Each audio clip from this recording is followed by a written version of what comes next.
What's up, everybody? Rates have finally hit under 6%. We're all excited, really excited. This is a big day, and I want to explain what this is. So this is a 30-year fixed rate mortgage that gets posted. It's an index that posts every single day. It's one of the best indexes to actually follow. There's a bunch of people that put out average rates and weekly data and all that stuff, but this is a really, really good one. And it's the one, I track, and there's all you need to know, right? So, hey, I want to show you something, though, that's really important.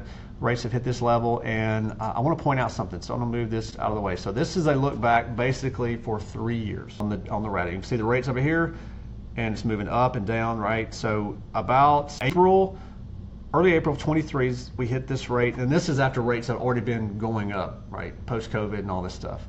So they come back down, and then they shot up to over 8%, man, 8%. And this was in October of 23. It fell pretty quickly till December, down to about mid-6s, ramped back up. Then it crashed down here to around the low 6s in September 24.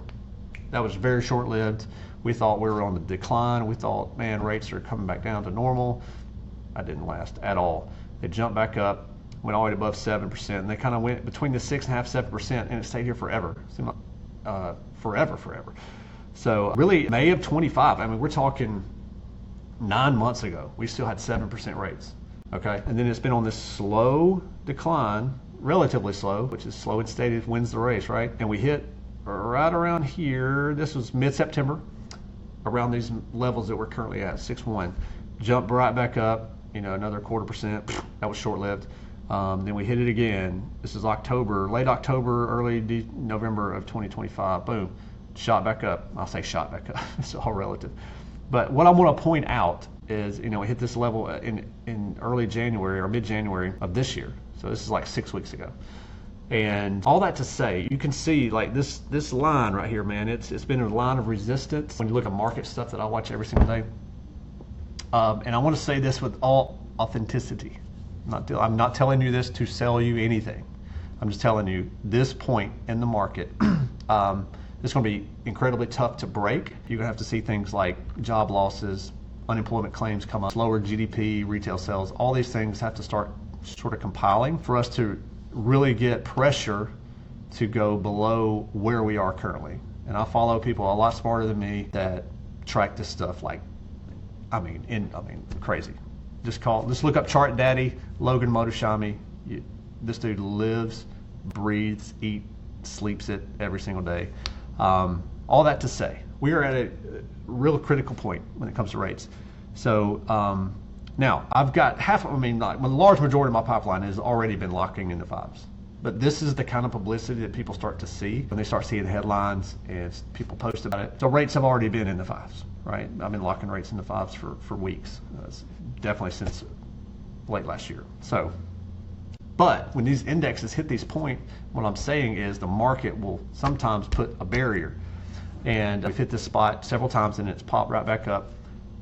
So if you're looking to refinance, don't take for granted where rates are right now and think, hey, I can get just an 1/8 lower rate. I can save just another $20 a month or $15 a month. Like, in the grand scheme of things, if you're at 6.5 or higher right now, we probably need to have a conversation and look at that, because again, most of the rates I'm locking is already in the 5s. And all that to say, you can save $100 or $200 or $300 a month. I just quoted one today where the guy was going to save just on a 30-year fixed rate mortgage. He's already going to save $200 a month, and this is on like a $380,000 deal.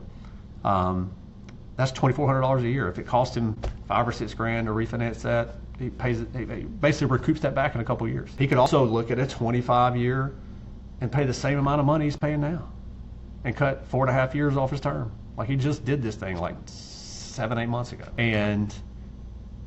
Or he could go to a 15-year and just only pay a couple $100 more a month and cut a just ungodly amount of interest off of life of his loan. So, we're at a point right now to where I would say, if the numbers make sense, pull the trigger. If you're looking for just a slightly lower rate, I can price that out for you. I can tell you the cost of that rate right now. And yeah, okay, let's say 6 or 12 months passes by and you can get that rate for the same cost it would be today on a higher rate. If you were already paying $200 more a month or something, and you pay that for that's $1,200. If you paid it for a year, that's $2,400. It might cost you less now to get that rate, just to go ahead and get it, and include it in your roll in your refinance, and just lock it in, right? So don't waste this opportunity. At least have us look at the numbers that make sense and find out what that number looks like for you. Okay. If you're looking to buy, it's always a great time. If you're looking to buy, take advantage of today's rates. It's already more affordable to buy things that are currently priced. Pricing pressure is still good. Sellers are still willing to negotiate, to give you concessions, to give you buy down cost. So yeah, take advantage of this. I've rambled on long enough. If you're still with me, thanks for watching. My contact information is in the description of this video. My name is Brandon Snyder. I would love to help you, give you a quote. You can hit the link in the description or text me at 256-694-7514. Call me and we'll get something working for you. Appreciate you, and I hope you have a great rest of your day. Talk to you soon.